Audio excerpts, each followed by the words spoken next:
Hello बेटा, आ जाइए सभी। Good evening all of you. स्वागत है आप सभी का सरल एकेडमी की इस नई लाइव स्ट्रीम में। और ये हमारा बायोलॉजी का लेक्चर है। फिजिक्स केमिस्ट्री की क्लासेस आपकी हो चुकी। बायोलॉजी के लेक्चर में आज हम समझेंगे चैप्टर नंबर 5 जिसका नाम है वंशागति का आणविक आधार। और इसके अंतर्गत हम बात करेंगे डीएनए की। ठीक है, डीएनए पे बात आज होने वाली है। क्या है डीएनए, कैसी इसकी संरचना होती है, क्या क्या है जिनसे मिलकर डीएनए बना है।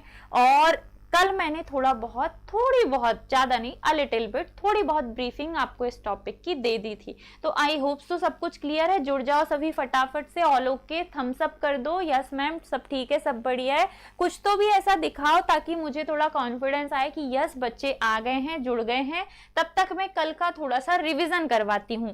कल हमने समझा था कि जो डीएनए है, डीएनए की खोज का श्रेय जाता है फ्रेडरिक मिशर को, है ना। फ्रेडरिक मिशर जो साइंटिस्ट हैं, फ्रेडरिक मिशर ने की थी डीएनए की खोज। फ्रेडरिक मिशर जो है, इन्होंने की थी डीएनए की खोज। डीएनए की खोज किसने की थी बेटा? फ्रेडरिक मिशर ने की थी बेटा डीएनए की खोज। डीएनए जो होता है, इसका फुल फॉर्म होता है deoxyribo nucleic acid. Deoxyribo nucleic acid ये हमारे शरीर का आनुवांशिक पदार्थ है। और इसी आनुवांशिक पदार्थ के कारण, इसी आनुवांशिक पदार्थ के कारण जो लक्षण हैं एक पीढ़ी से दूसरी पीढ़ी में जाते हैं। आई होप सो सभी लोग आ गए होंगे। आ जाइए सभी, बायोलॉजी की क्लास स्टार्ट हो गई है। चाहे तो मैं मैसेज डाल देती हूँ, आ जाइए, बायोलॉजी क्लास स्टार्ट हो गई है ना। ठीक है जी, आ जाइए, biology class, come on, biology class has started. Please आ जाओ, प्लीज प्लीज प्लीज वाला प्लीज बोल देते हैं। चलो, हम जानते हैं कि जो डीएनए है, डीएनए न्यूक्लियोटाइडों का बहुलक है। डीएनए न्यूक्लियोटाइड का बहुलक है। और न्यूक्लियोटाइड का मतलब है जो 3 अणुओं से मिलकर बना हो। कौन कौन से 3 अणु? तो नंबर 1 पर आता है शर्करा, इसके पास है शर्करा, इसके पास है फॉस्फोरिक एसिड, इसके पास है नाइट्रोजनी क्षार। ये तीनों मिलकर बनाते हैं न्यूक्लियोटाइड। और ढेर सारे न्यूक्लियोटाइड मिलकर बनाते हैं डीएनए। और डीएनए जो है, इसका स्ट्रक्चर द्विकुंडली है। इसका स्ट्रक्चर जो है वो डबल हेलिक्स है। इसका स्ट्रक्चर कैसा है बच्चा? डबल हेलिक्स है। क्लियर है ना। इसका स्ट्रक्चर कैसा है? डबल हेलिक्स है। अगर आ जाओगे तो प्लीज कमेंट करके थोड़ा सा मेरे को इन्फॉर्म कर देना कि कौन कौन बच्चा है जो बायोलॉजी वाला आ चुका है। बहुत गंदे बच्चे हो तुम लोग, है ना। टाइम का बिल्कुल ध्यान नहीं रखते। यहाँ सर मेरे को चमका चमका के क्लास लेने के लिए भगाते हैं। भले मेरा मन हो ना हो, तबीयत खराब हो, कुछ भी हो, सर बोलते हैं नहीं मैडम जाओ, मैडम क्लास लो क्लास लो क्लास लो। और बच्चे देखो तो गायब। बहुत गलत बात है ना। चलो, हाँ, जो न्यूक्लियोटाइड है, न्यूक्लियोटाइड में 3 मॉलिक्यूल अलग अलग, बीच में शर्करा, एक तरफ नाइट्रोजनी क्षार, एक तरफ फॉस्फोरिक एसिड। और डीएनए का स्ट्रक्चर डबल हेलिक्स होता है कुछ ऐसा, है ना। कुछ ऐसा, ऐसा नहीं, ऐसा, ऐसा होता है डीएनए, है ना। ऐसा क्या होता है? डीएनए होता है बेटा। चलो, आप समझते हैं कि न्यूक्लियोटाइड क्या वाला है जिससे मिलकर डीएनए हमारा बना है। अब हम समझेंगे कि न्यूक्लियोटाइड क्या है और न्यूक्लियोटाइड जो है ये किनसे मिलकर बना है। तो न्यूक्लियोटाइड में बेटा बीच में होती है शर्करा। कौन सी शर्करा? कौन सी शर्करा? पेंटोस शर्करा। कौन सी शर्करा? पेंटोस शर्करा। एक तरफ होता है फॉस्फोरिक एसिड और एक तरफ होता है नाइट्रोजनी क्षार। अब हम समझेंगे कि ये होता कैसा है ना। तो जो डीएनए है, जो डीएनए है, ठीक है जी, बढ़िया है ना।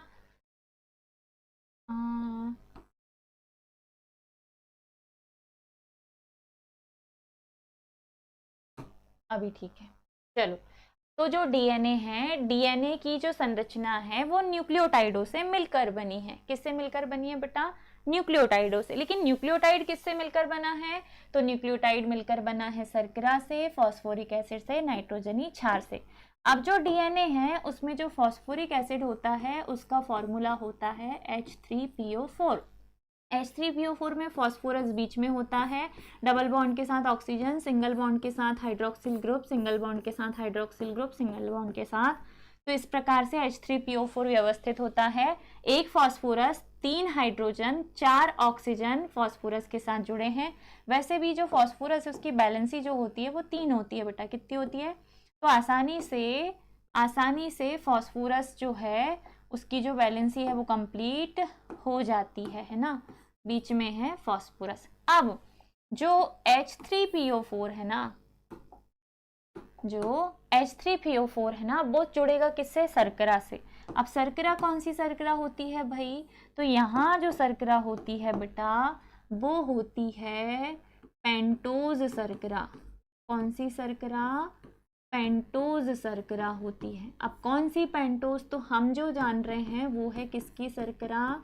डीएनए की। ये जो पेंटोज शर्करा है डीएनए में अलग होगी, आरएनए में अलग होगी। ठीक है, डीएनए में अलग होगी, आरएनए में अलग होगी। तो डीएनए की जो शर्करा है उसे कहा जाता है डीऑक्सी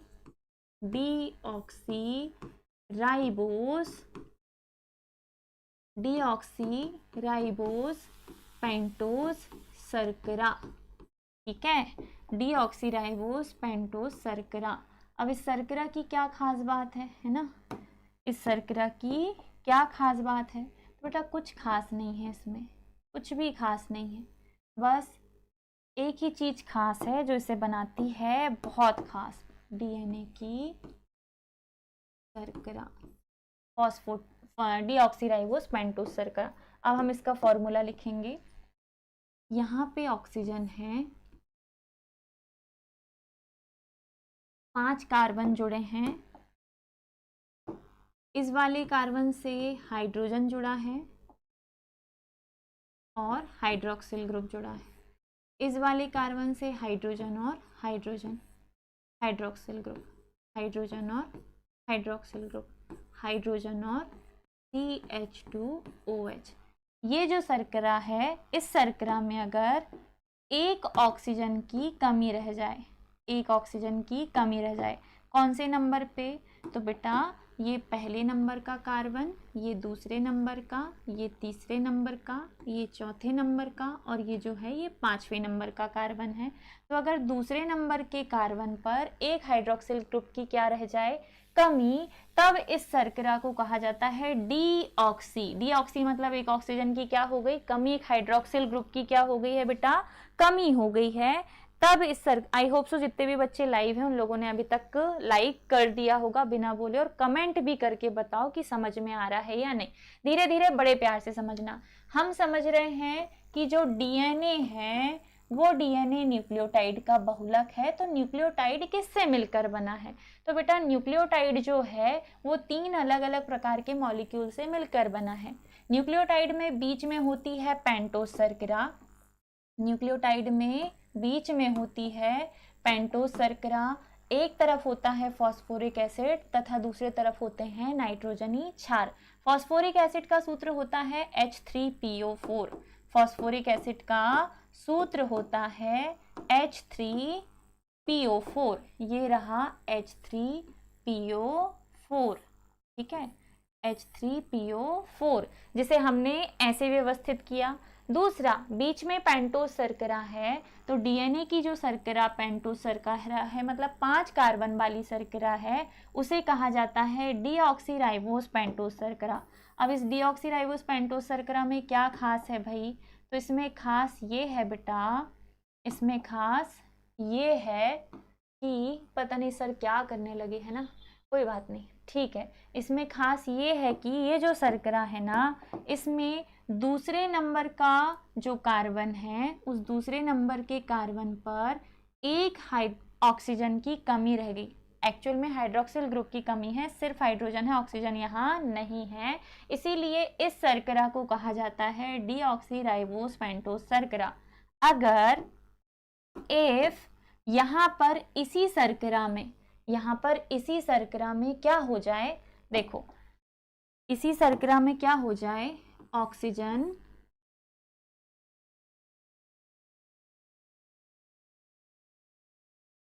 यहाँ पर hydrogen OH, hydrogen OH, hydrogen H2O जुड़ा है ना, हाइड्रोजन CH2OH, मतलब एक ऑक्सीजन की कमी नहीं है, तब इसे कहा जाता है राइबोस पेंटोस शर्करा। और ये जो राइबोस पेंटोस शर्करा है ना बेटा, ये आरएनए के पास पाई जाती है। किसके पास पाई जाती है? आरएनए के पास पाई जाती है। अब मैं यहाँ से नाइट्रोजनी क्षार को मिटाकर पहले इस पूरे न्यूक्लियोटाइड को इधर खिसकाती हूँ। खिसका के नहीं, खिसक गया, ताकि हमें थोड़ा सा स्पेस मिल जाए, है ना, ताकि हमें थोड़ा सा स्पेस मिल जाए भाई। अब यहाँ पे है न्यूक्लियोटाइड। क्या है बेटा? न्यूक्लियोटाइड। न्यूक्लियोटाइड जो है वो, न्यूक्लियोटाइड जो है वो फॉस्फोरिक एसिड, पेंटोस शर्करा और नाइट्रोजनी क्षार से मिलकर बना है। इससे मिलकर बना है बेटा, नाइट्रोजनी क्षार से मिलकर बना है। लेकिन हमने ये देखा कि हमने ये DNA की शर्करा, यहाँ से की को गायब कर दीजिए। और कुछ हटा क्या? नहीं, बाकी सब ठीक है। ये जो आया है ना यहाँ, ये है किसकी शर्करा बेटा? आरएनए की शर्करा। इसको यहीं रख देती हूँ मैं। ये किसकी शर्करा है? आरएनए की शर्करा।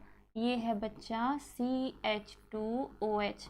तो आरएनए की जो शर्करा है उसकी एक खासियत है कि उसकी शर्करा में एक हाइड्रोक्सिल ग्रुप की कमी नहीं होती, इसीलिए उसकी शर्करा को राइबोस पेंटोस शर्करा कहा जाता है। इसीलिए उसकी शर्करा को राइबोस पेंटोस शर्करा कहा जाता है। कौन सा कलर? ये वाला, है ना। क्या कहते हैं बच्चा? इसे राइबोस पेंटोस शर्करा कहते हैं, है ना। ठीक है। अब CH2OH, ठीक है जी, ओके।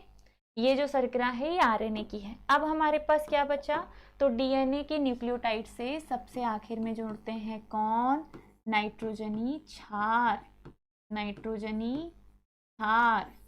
अब ये जो नाइट्रोजनी क्षार होते हैं ना बेटा, ये नाइट्रोजनी क्षार दो प्रकार के होते हैं। ये नाइट्रोजनी क्षार दो प्रकार के होते हैं। एक होता है प्यूरीन, एक होता है पाइरिमिडीन। एक होता है प्यूरीन और एक होता है पाइरिमिडीन। तो जो प्यूरीन है ना, उसमें दो वलय होते हैं, दो रिंग होती है।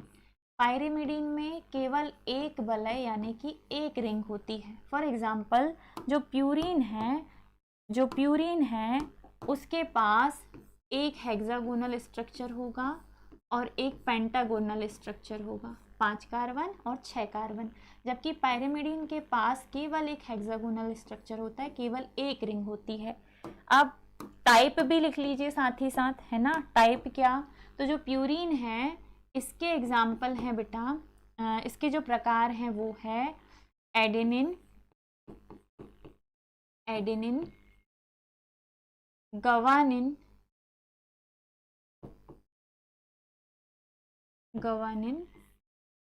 साइटोसिन।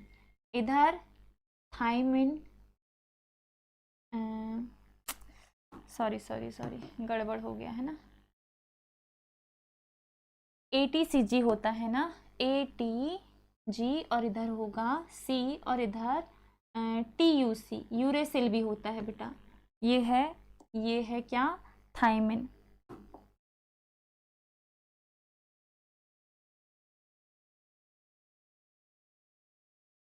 कलर चेंज कर देते हैं, ये ठीक है ना।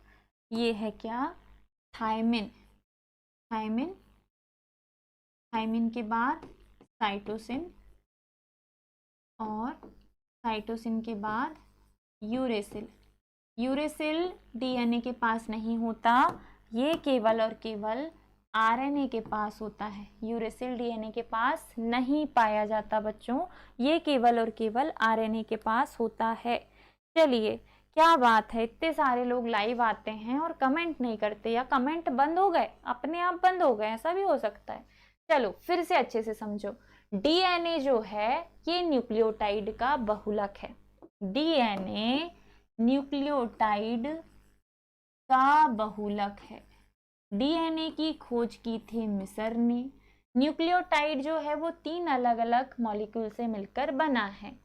बीच में इसमें होती है पेंटोस शर्करा, बीच में इसमें होती है पेंटोस शर्करा। एक तरफ होता है पेंटोस शर्करा, एक तरफ होता है फॉस्फोरिक एसिड, जबकि दूसरे तरफ होता है नाइट्रोजनी क्षार, है ना। दूसरे तरफ होता है नाइट्रोजनी क्षार। जो फॉस्फोरिक एसिड है वो पहले नंबर पे है, पेंटोस शर्करा बीच में, नाइट्रोजनी क्षार सबसे लास्ट में। ठीक है, जो पेंटोस शर्करा है अगर डीएनए में है तो डीएनए की शर्करा को डीऑक्सीराइबोस पेंटोस शर्करा कहा जाता है। जिस शर्करा में जो स्ट्रक्चर होगा वो ऐसा होगा, लेकिन जो सेकंड नंबर का कार्बन है वहाँ हाइड्रोक्सिल ग्रुप होगा अनुपस्थित, और हाइड्रोक्सिल ग्रुप की कमी के कारण ही इस शर्करा को डीऑक्सीराइबोस पेंटोस शर्करा कहा जाता है। जबकि जो आरएनए की शर्करा है उसका सेम स्ट्रक्चर है, बस सेकेंड नंबर का जो कार्बन है वहाँ किसी भी प्रकार की कोई भी OH की कमी नहीं है, जिसके कारण इस शर्करा को राइबोस पेंटोस शर्करा कहते हैं। क्लियर है बेटा? समझ आया यहाँ तक? अब आगे बढ़ते हैं थोड़ा सा, कि हमने ये देखा कि ये दोनों तो शर्करा है, ये डीएनए की शर्करा है, ये आरएनए की शर्करा है। डीएनए की शर्करा डीऑक्सीराइबोस शर्करा, आरएनए की शर्करा राइबोस पेंटोस शर्करा। खासियत ये है कि दोनों ही शर्कराओं के पास 5 कार्बन है। तो first, second, third, fourth, fifth numbering हमने कर दी। अब हमने देखा कि फॉस्फोरिक एसिड का सूत्र होता है H3PO4, जिसमें फॉस्फोरस बीच में होता है और चारों तरफ जो होते हैं 3 हाइड्रोक्सिल ग्रुप, 1 ऑक्सीजन जुड़ा हुआ होता है। साथ ही जो नाइट्रोजनी क्षार है, ये नाइट्रोजनी क्षार भी 2 प्रकार के होते हैं, एक होता है प्यूरीन, दूसरा होता है पायरिमिडीन। प्यूरीन में 2 रिंग्स होती हैं, 2 वलय होते हैं। पायरिमिडीन में 1 रिंग होती है, 1 ही वलय होता है। प्यूरीन केवल 2 प्रकार का होता है, एडेनिन और गुआनिन। पायरिमिडीन जो है वो 3 प्रकार का होता है, थायमिन, साइटोसिन, यूरेसिल। जो आरएनए है उसमें थायमिन की जगह यूरेसिल पाया जाता है, आरएनए में थायमिन की जगह यूरेसिल पाया जाता है। जनरली आप आगे जब पढ़ोगे तो ये पढ़ोगे AT के साथ जुड़ेगा, CG के साथ जुड़ेगा, लेकिन जो आरएनए होगा उसमें T हट के इसकी जगह U आ जाएगा। हमेशा प्यूरीन पायरिमिडीन के साथ जुड़ेगा, प्यूरीन हमेशा पायरिमिडीन के साथ जुड़ेगा। कैसे जुड़ेगा वो आप आगे समझेंगे, है ना, कैसे जुड़ेगा वो आप आगे समझेंगे। तो अभी सिर्फ हमने न्यूक्लियोटाइड में क्या क्या है, उनकी संरचना कैसी होती है ये समझा है। ठीक है, अब हम समझते हैं कि न्यूक्लियोटाइड बनता कैसे है। अब हम समझते हैं कि न्यूक्लियोटाइड बनता कैसे है, मतलब न्यूक्लियोटाइड निर्माण व संरचना। आपने देखा कि बीच में है शर्करा, सूत्र है O। इतना छोटा थोड़ी बनाना है मैडम, कोई बात नहीं बेटा। O मैं कलर चेंज कर दूंगी बाद में। फिर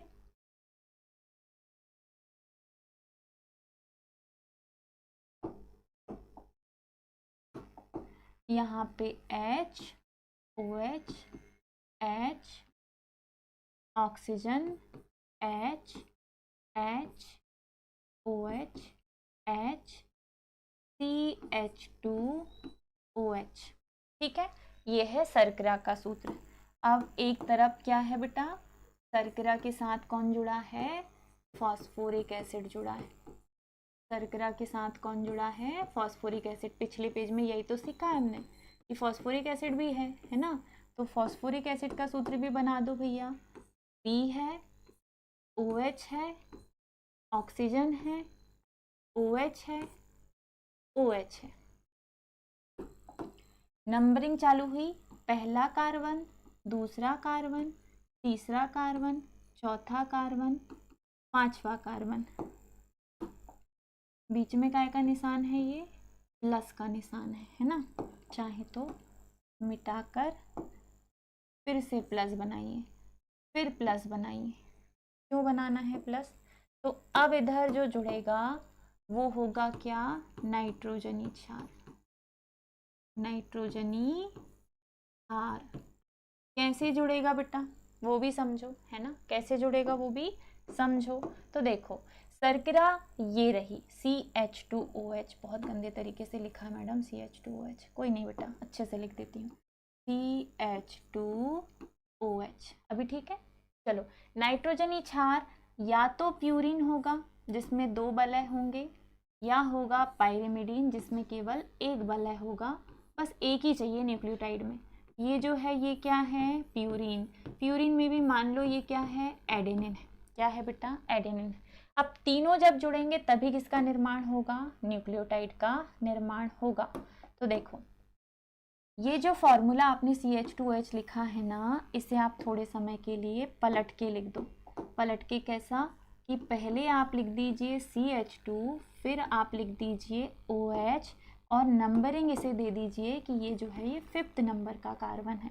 तो होगा क्या, जब ये आपस में जुड़ेंगे ना बेटा, जब ये आपस में जुड़ेंगे तो ये वाला H इस वाले OH को लेकर यहाँ से भाग जाएगा।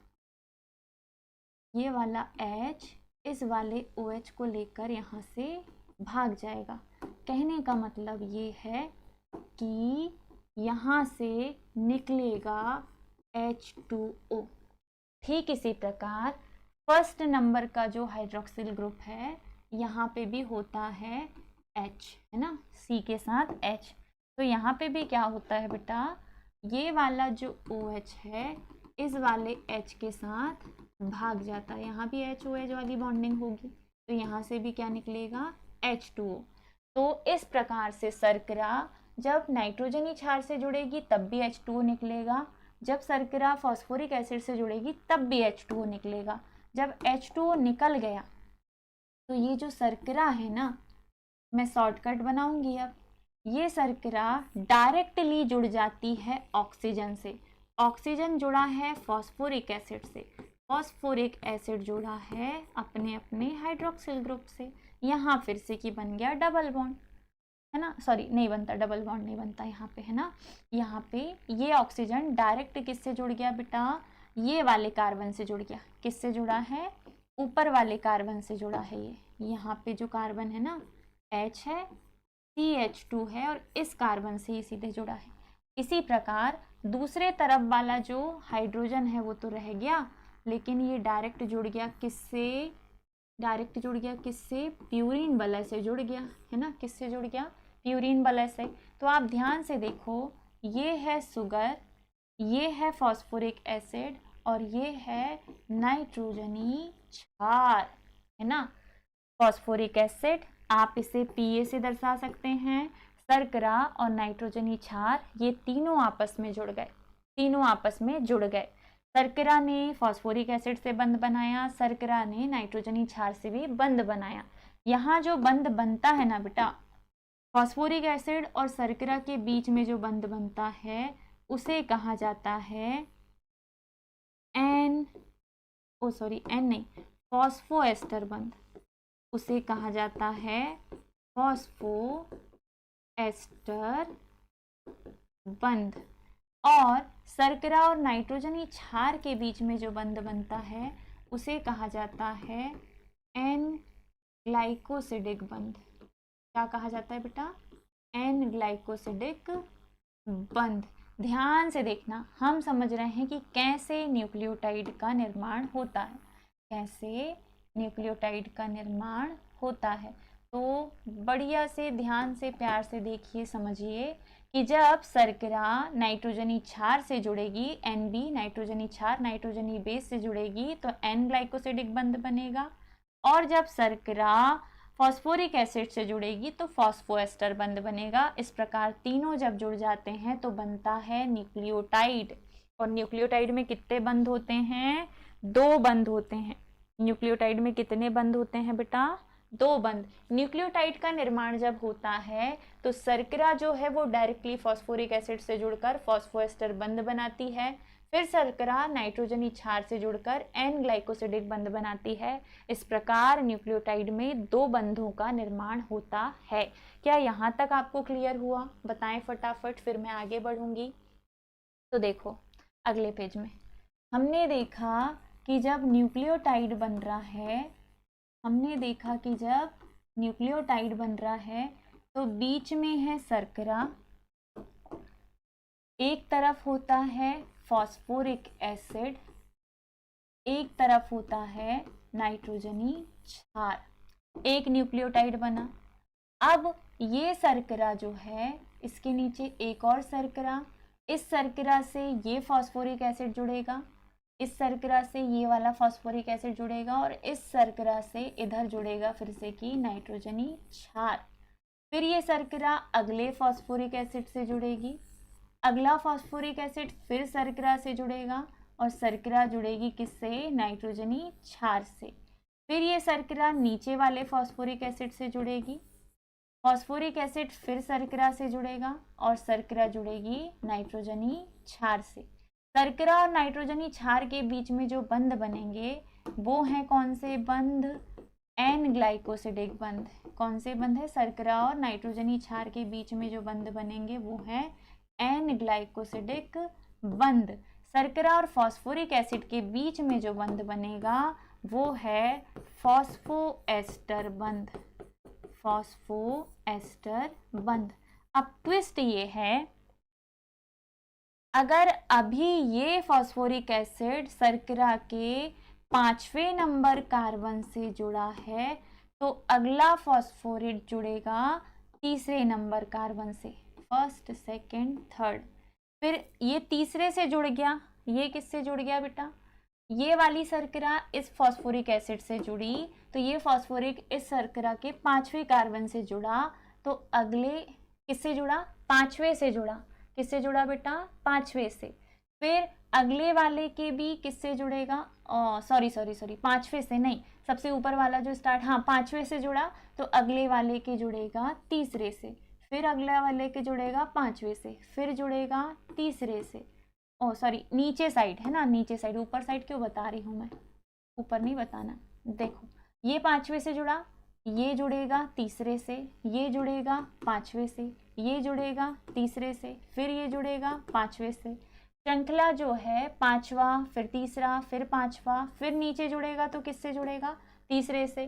तो चेन एक बार जो शुरू होती है, अगर ये चेन शुरू हुई है 5वें नंबर के कार्बन से, तो जब खत्म होगी तो ऑटोमेटिकली 3रे नंबर के कार्बन पर खत्म होगी। खत्म होगी तो ऑटोमेटिकली किस पर खत्म होगी? 3रे नंबर पे के कार्बन पर। अब होगा ये ट्विस्ट कि एक नाइट्रोजनी क्षार दूसरे नाइट्रोजनी क्षार से जुड़ेगा, दूसरा नाइट्रोजनी क्षार वापस शर्करा से जुड़ेगा, और शर्करा वापस जुड़ेगी किससे? फॉस्फोरिक एसिड से।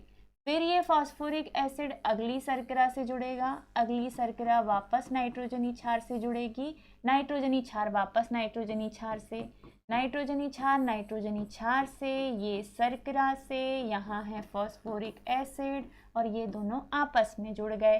फिर बीच में यहाँ क्या है? नाइट्रोजनी क्षार, इधर क्या है? फॉस्फोरिक एसिड, और इधर क्या है? शर्करा। ये इससे जुड़ी, ये इससे जुड़ा, ये इससे जुड़ा। अब ध्यान से समझना, एक नाइट्रोजनी क्षार अगर एडेनिन है तो सामने होगा थाइमिन, यहाँ साइटोसिन है तो यहाँ होगा गुआनिन, यहाँ गुआनिन है तो यहाँ होगा साइटोसिन, यहाँ थायमिन है तो यहाँ होगा एडेनिन। एडेनिन थायमिन से डबल बॉन्ड द्वारा जुड़ेगा, साइटोसिन गुआनिन से ट्रिपल बॉन्ड द्वारा जुड़ेगा, गुआनिन साइटोसिन से ट्रिपल बॉन्ड द्वारा जुड़ेगा, थायमिन एडेनिन से डबल बॉन्ड द्वारा जुड़ेगा। ये सब आपको आगे पता चलेगा, लेकिन अभी के लिए ये देखो कि एक तरफ शर्करा, फॉस्फोरिक एसिड, नाइट्रोजन क्षार, इन तीनों ने मिलकर बनाया न्यूक्लियोटाइड, और ऐसे सारे न्यूक्लियोटाइडों ने मिलकर बना ली एक लंबी सी श्रृंखला जिसे आप कहेंगे पॉलीन्यूक्लियोटाइड श्रृंखला। दूसरी तरफ के नाइट्रोजनी क्षार, शर्करा, फॉस्फोरिक एसिड ने मिलकर फिर न्यूक्लियोटाइड बनाया, और ऐसे ढेर सारे न्यूक्लियोटाइड ने आपस में क्या बना ली? चेन बना ली। क्या बना ली बेटा? चेन बना ली। तो दूसरी वाली जो चेन बनी है वो भी यहाँ बनेगी ऐसे। ये रही दूसरी वाली डीएनए की चेन बेटा, ये रही दूसरे वाले डीएनए की चेन, और आपस में अंदर इनमें है कौन? न्यूक्लियोटाइड। कौन है बच्चा? सॉरी, नाइट्रोजनी क्षार। तो याद रखिएगा, जो डीएनए की श्रृंखलाएं होती हैं ना, डीएनए की श्रृंखलाएं होती हैं, उनमें बीच में होती है शर्करा, बाहर निकला हुआ होता है फॉस्फोरिक एसिड, अंदर की तरफ होता है नाइट्रोजनी क्षार, फिर बीच में शर्करा फॉस्फोरिक एसिड से जुड़ी, और ये अंदर जुड़ गया किससे? नाइट्रोजनी क्षार से।